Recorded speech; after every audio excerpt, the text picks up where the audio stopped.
Hello, and thank you so much for joining me today on the Community Ledger. So I wanted to hop on here so that we can react to the video that Stephen A. just put out. It looks like there are lots of Black conservatives who are a little disappointed with Trump's cabinet picks. It seems like there's not enough representation for a lot of Black folk, Black Republicans. And so Stephen A. had a few things to say about it, a few choice words about these Black Republicans who are pissed. So let's go ahead and let's watch. We're going to get started in the world of President-elect Donald Trump, where ABC News is reporting Black conservatives are feeling left out based on appointments and nominations for his upcoming term. Last month, Trump appointed Scott Turner, who was executive director of the White House Opportunity and Revitalization Council during Trump's first term, to serve as secretary of the Department of Housing and Urban Development. One area of frustration for many Black Republicans was speculation that if Trump did nominate an African American to his administration, it would be at HUD, the department that has had the most Black secretary appointments of any.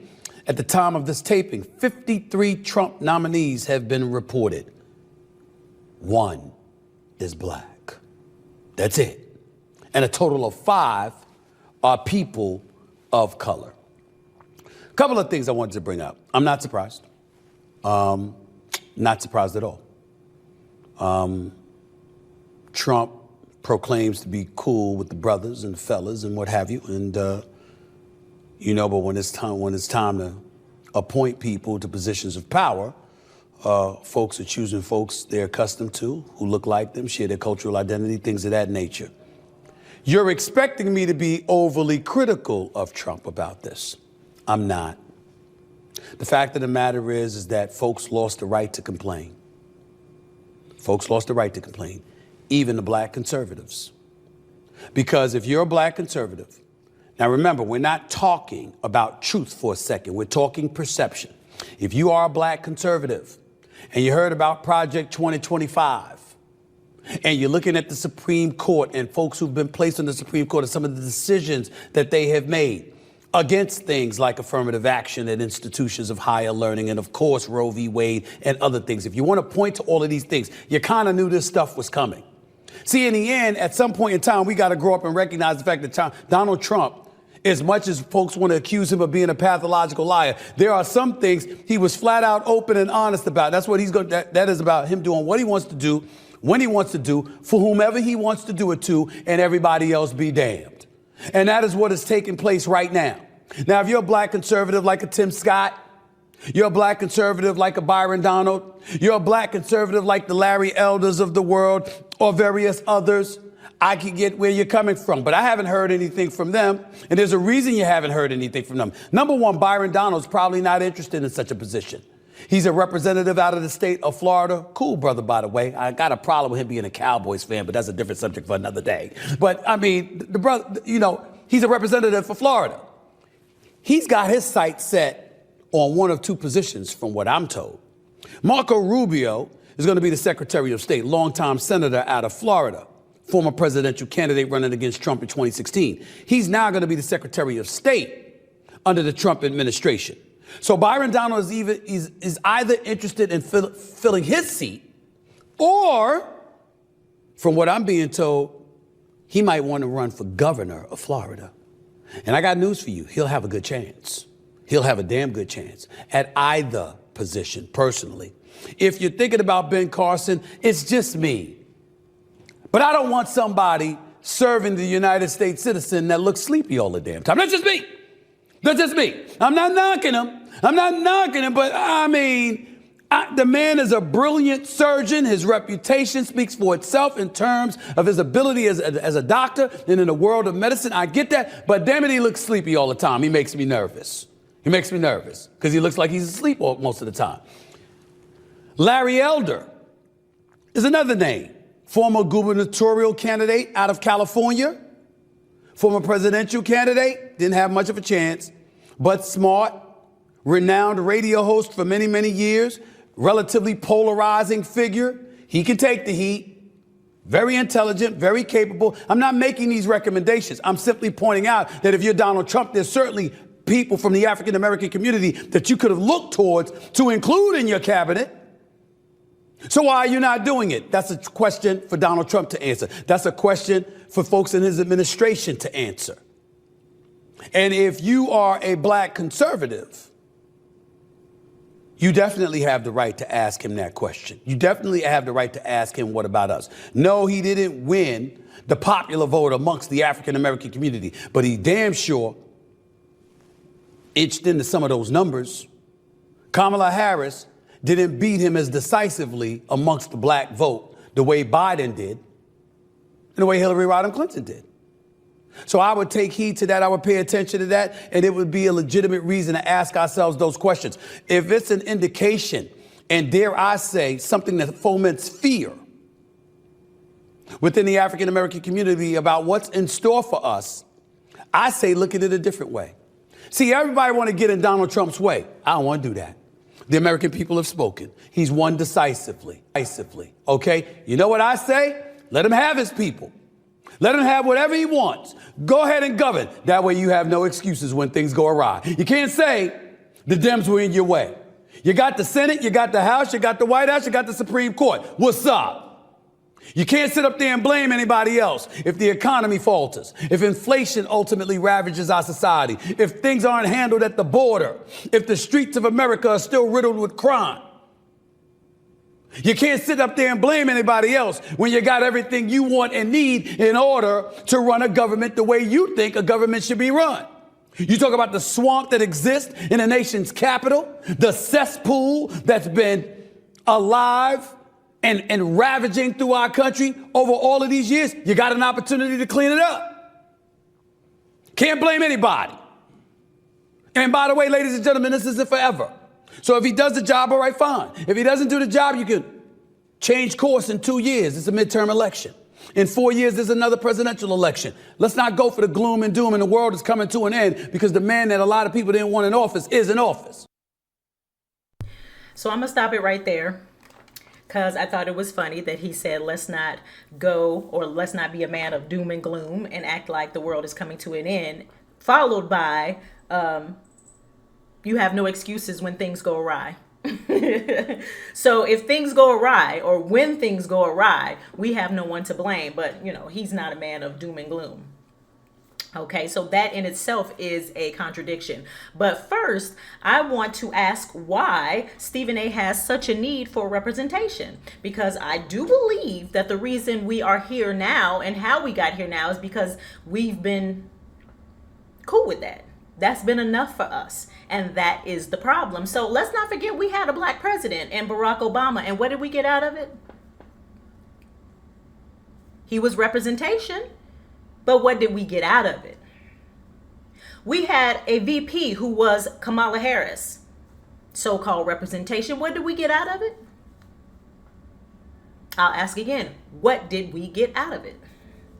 Okay, so at this moment in time, I don't need representation. Okay, there is no reason for us as a community to need a figurehead when all of these figureheads don't do nothing. They get in their position, they make their money, they have their titles, they have all of the prestige and the accolades for themselves and their family, but what about us? When it comes time for us to have some demands and some requirements and some tangibles, as they say, they don't have nothing for us. And so I'm not mad.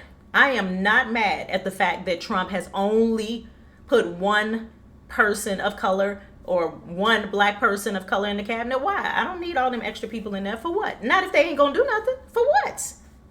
Why? Okay? And so Stephen A. Smith mentioned a few names, and we're gonna talk about them names, okay? So according to Stephen A. Smith, Trump could have put a whole lot of people in there just as representatives, okay? He could have put in Byron Donalds. He could have put in Larry Elder. He could have put in, well, he ain't really too care for Ben Carson. But those are some names that he mentioned. So let me go into those names. Let's talk about Byron Donalds. Byron Donalds is a great speaker, very charismatic, but let's not forget that Byron Donalds is Jamaican Panamanian. We talked about that delineation, didn't we? Mm-hmm.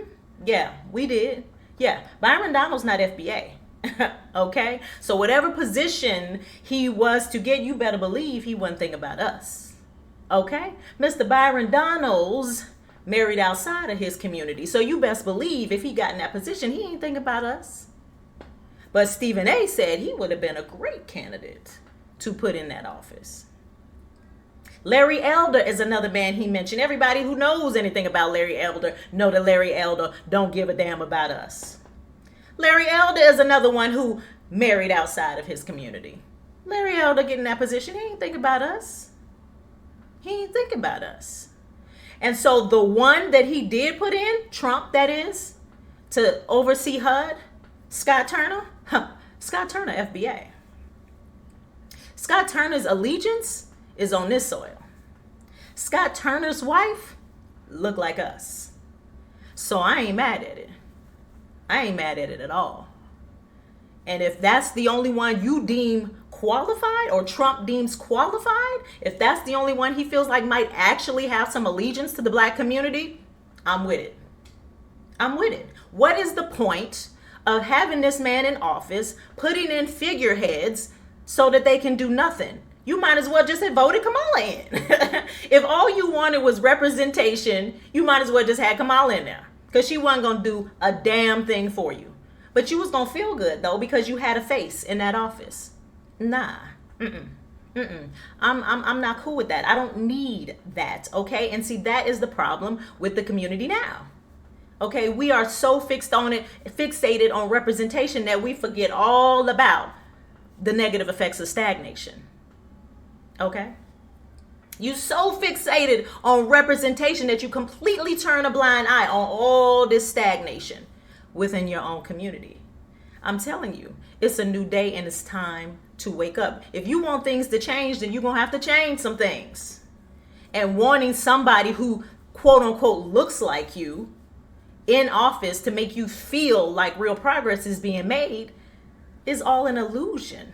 And we're going to have to stop it. We're going to have to stop that. And I don't think, truth be told, there are any real black conservatives who give a damn about no black faces in the White House.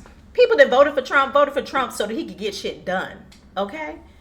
They voted for him so that he could take care of this border, take care of this inflation, take care of these interest rates, take care of these immigrants, take care of this education system.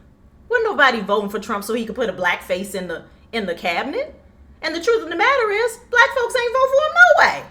So how you gonna have all these people, all these millions of people who stood in line voting for Kamala, and then have the audacity to want Trump to put somebody in office that look like them? For what?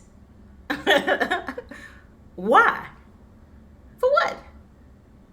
What is that gonna do? And so why put somebody like Byron Donalds in office? Okay, he don't have no allegiance to us. And I don't know if y'all remember, but Byron Donalds had, a run-in with the law in his youth, okay? And when Byron Donald got in trouble when he was younger, there was a judge that showed him leniency so that he didn't have to serve no real prison time. And so Byron Donald was able to evolve and get his education and get into Congress. And now that he's in a position of power, he's in D.C. passing laws so that other judges can't be soft on crime, so that other judges can't show leniency. Yeah, the same leniency that was shown to him. Yes, in D.C., in the hoods in D.C. So all those other young black men who may be misguided and young, who may need a second chance, he ain't feeling that. We need to change these laws out here. No more soft on crime. Wow, okay. And Gabby Phillips on CNN dragged him for it. Dragged him for it. But that's who Stephen A. thinks would be a great pick. And see, that's the stuff I'm talking about. Stephen A. is up here wanting somebody who looks the part, but don't have no intentions on actually implementing real change or positively affecting our communities.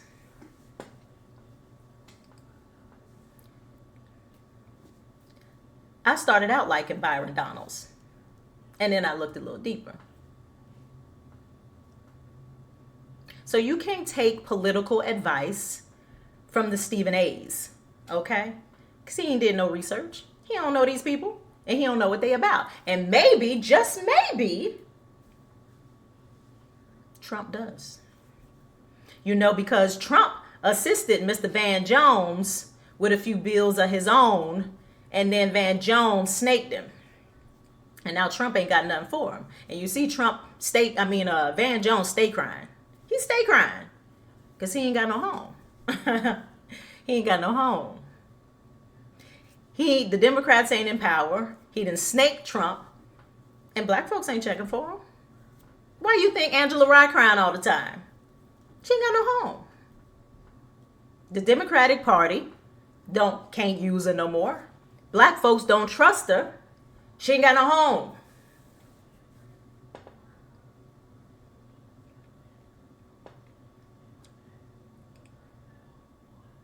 And so again, I implore the black community to utilize this opportunity, these 4 years that this man is in office, to grind and get your shit together, okay?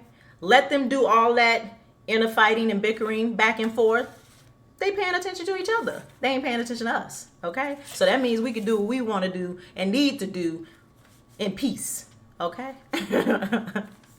Okay? So I am not mad at it. I'm not mad at it at all.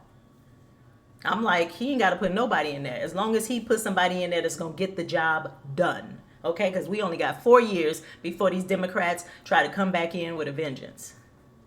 And we don't know who the heck is going to be running against them. So get your money up. Get your grind on. And stay focused. So again, thank you so much for joining me. If you have not already, please do subscribe. And again, this is the Community Ledger.